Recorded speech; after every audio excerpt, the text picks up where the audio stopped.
O ilang araw nang maulan, ilang linggo na pala maulan, walang magawa sa bahay.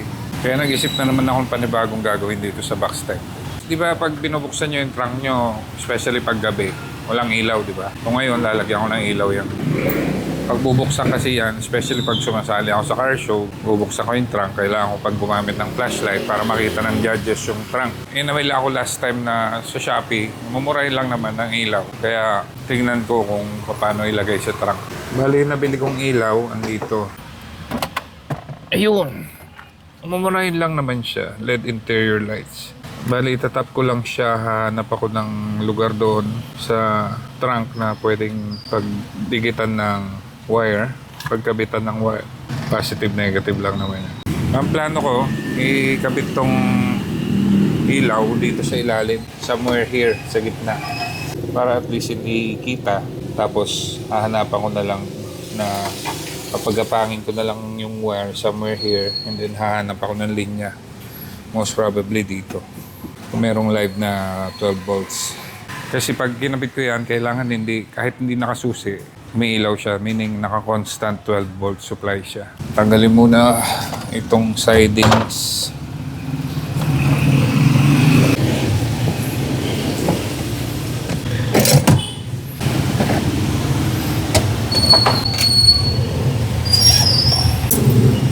So.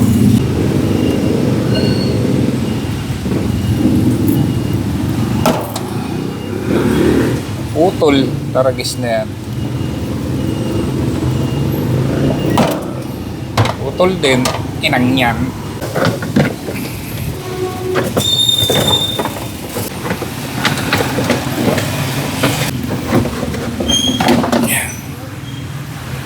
Okay, tanggal ko na. Ayun na yung itsura niya. Not bad.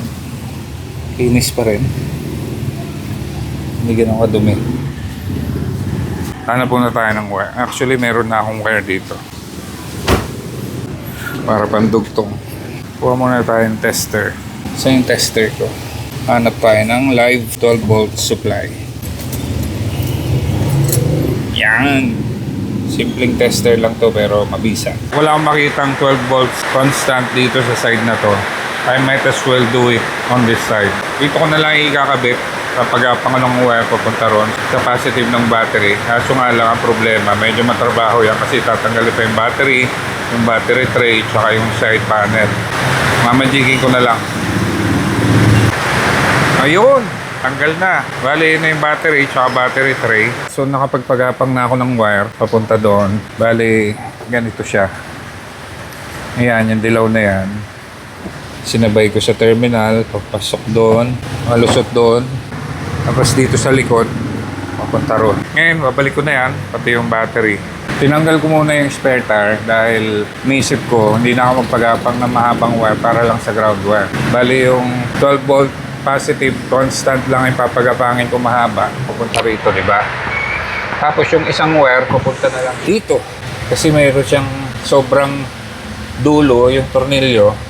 So, hanap na lang ako ng nut na G's. Ayan. Di ba? Diyan ko lalagyan ng negative ground. Kaya mas malapit siya. From here, kung saan ikakabit yung ilaw, papunta dun sa wire. Di ba?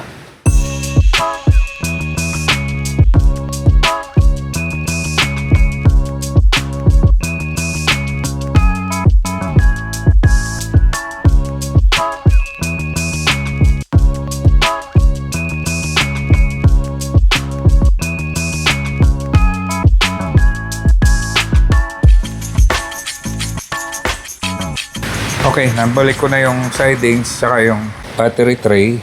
Medyo mahirap ikabit to eh. Ang basag pa oh. Ayan talaga. May ayusin ka, may masisirang bago. Bad trip. Okay, so yun na yung wire. Pupunta dito. Yan. So tago na siya, di ba? I mean, kung dito ang view, hindi makikita yung wire niya. So hanap lang ako ng G's na nut dito sa aking cabinet. Siguro may G's na nut dito. Somewhere na nagtatago.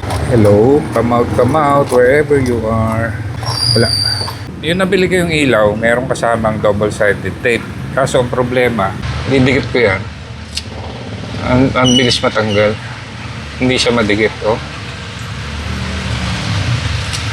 Plan B, gagamitan ko na lang siya ng hot glue. Okay naman yung pandikit, mabilis matuyo, matibay. Tsaka hindi naman nag-iinit tong ilaw na to, kaya hindi siya matutunaw pag matagal nakasindi. Kesa naman silicone ang gamitin ko dyan, matagal pa matuyo. Sabagay, pwede rin naman kaso wala akong silicone. Nakahanap na rin ako nito para doon sa kabitan natin ng ground. Yan. Okay. So, nadugtungan ko na yung wire. Lagyan na natin ng glue para may salpak na. So, dito yan.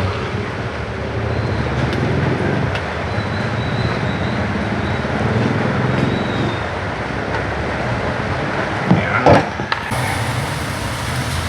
Yun. Higit na. Madali matuyo yan. Solid ka agad.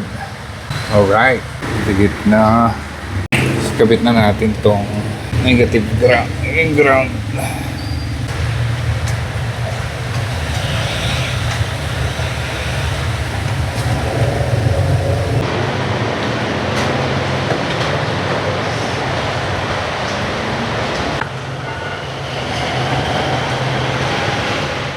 Doon na lang sa kabila kinabit yung ground.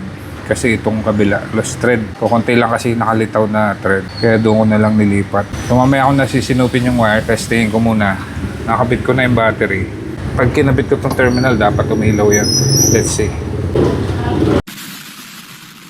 Oh, walang umilaw. Baka naka-off yung switch. Tingnan natin. Yo! Oh, diba? Liwanag. Yes! O, sisinupin ko na lang yung wire. Yes, tapos din. Naibalik ko na lahat ng dapat ibalik. Nilinis ko na rin.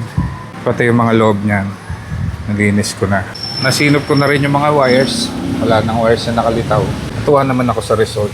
Ang pinakalas na gagawin natin, tanggalin yung protective film. Yun. Tapos, iyon na natin. Yan! Simple lang pero rock. Di ba? Alam ko may nabibili online na mga portable na light na may magnet. Kaso, another thing to charge na naman yun di ba? Pag nalobat, kailangan i-charge. Kaya ito na lang yung pinili ko. Nakatap sa battery. Hindi niya naman kayang i-drain yung battery. Kahit sindihan mo yan na isang oras or what. Huwag lang malilimutan na overnight. Siyempre, nakasindi. Drain yung battery.